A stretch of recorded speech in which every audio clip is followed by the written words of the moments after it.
အန္တရာယ်ကင်းညာမိဖွားစီရန်အင်္ဂုလိမာလသုတ်တံကိုရွတ်ဖတ်ပူဇော်ပါမယ်ပရိဒံယံပနံတတ္တနိသိဏဌာနဒောဝနံဥဒကံပိဝိနာသေတိတဗ္ဗမေဝပရိတယံသောတိနာဂဗဥဋ္ဌာနံယင်စသာတေတိတင်ခနေထေရသင်္ကုလိမာလတ္တလောကနာထေနပါတိတာကပ္ပထာယေမဟာတေဇံပရိဒံတမ္ပနာမဟေ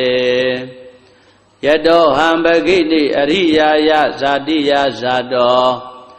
နာဘိဇာနာမိသင်္စိဇာပါဏံဇီဝိတာဟောရောပိတာတေနာသစ္စေနာသုဋ္ဌိတေဟောတုသုဋ္ဌိကပ္ပတာအင်္ဂုလိမာလသုတ်တံဟောရခတုအင်္ဂုလိမာလသုတ်တံအင်္ဂုလိမာလသုတ်ပရိဒေသနာတော်မြတ်သည်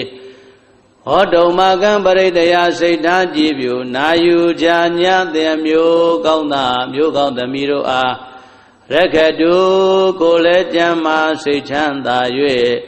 အန္တရာယ်ရှင်းငါဘေးကင်းကွာအောင်ကောင်းစွာမသွေးဆောင်းလျှောက်တော်မူပါစေတည်း